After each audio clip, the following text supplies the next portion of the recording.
I have got some stick-on tiles that we're going to be trying out today. We've got this space here, which is the back of our kitchen peninsula, kitchen island, whatever you like to call it. This is a little thing we knocked up ourselves as part of our kitchen renovation. I will post the links to how we did it below.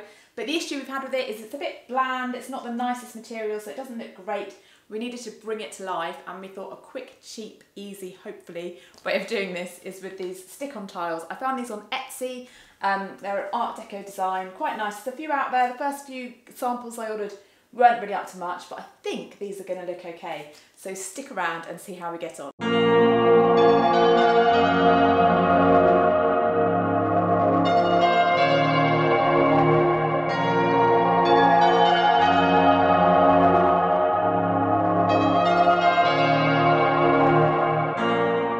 At this for a couple of hours now. The beauty of this job is that it is something that you can start and come back to. It's not like real tiling where you're worrying about things setting and so on. So we laid the first line at the top using a laser level to make sure that we got that first line absolutely straight, and then from there I've been basically just drawing pencil lines to follow, and that seems a fairly straightforward way of doing it. If you do go wrong, you can take them off and reapply them fairly easily, although a couple of them are getting little tiny marks on them from where I've done that, so they're obviously not completely durable, but I don't think it ruins the look. In terms of the actual application, I've been using this, which is a coaster made from cork, and basically if you start from the top, just apply pressure as you do it along, just moving slowly along as you apply it.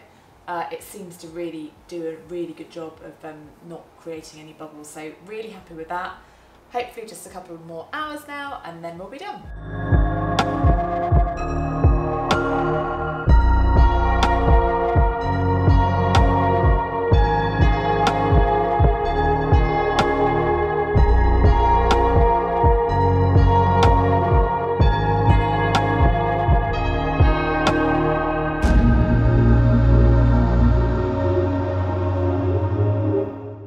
Ta-da! What do you think? Do you like it? Do you hate it? Let me know in the comments down below. Give me a thumbs up on this video if you like it, and a thumbs down if you don't. That's fine. You're allowed to not like it. We're really happy with that actually. It took a little while, about probably 4 hours in total at the end. It was a little bit back-breaking at the bottom because you've got to be able to see pretty well to do these, because you need to really line them up by eye. Obviously you can use your lines as well, but it's just one of those things because they're sticky. You've got to concentrate, you've got to get right down low at eye level to where you're sticking them. So I had all sorts of like cushions and things towards the end where I was trying to keep myself comfortable while I was doing it. But of course, because none of it's going to go off and you don't need any fancy equipment and there's no curing times or anything, you can actually take your time. So you could just do them a couple here and there. So it doesn't have to be back-breaking. A couple of things worth mentioning. One is that I originally said these were from Etsy. Now I was looking at some stick-on tiles from Etsy. Actually, in the end, these were from Not on the High Street, because I went on there to order an extra packet because I thought it was worth having a few spares, and actually there was a corner that we didn't quite reach with what I'd bought.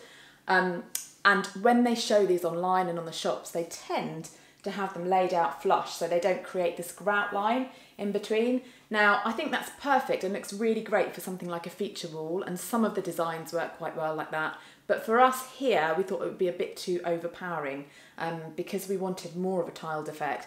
We decided to add these grout lines, which was a bit of an experiment because, like I say, we hadn't seen it done anywhere else.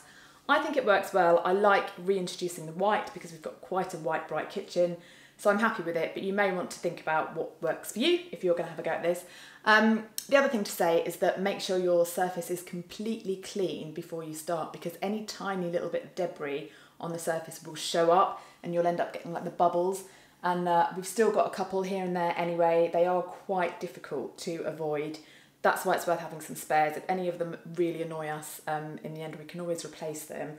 Once you've started to take them on and off a few times, if you're adjusting them, they do start to lose their stick a bit and they're not such great condition. So definitely have a few spares.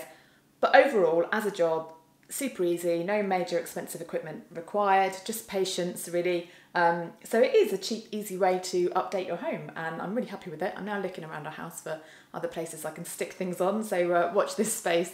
If you enjoyed this video, as ever, please do give it a thumbs up. And if you're new here, please subscribe and come back very soon. But thank you very much for watching today. That's it, I'm done. Bye-bye for now.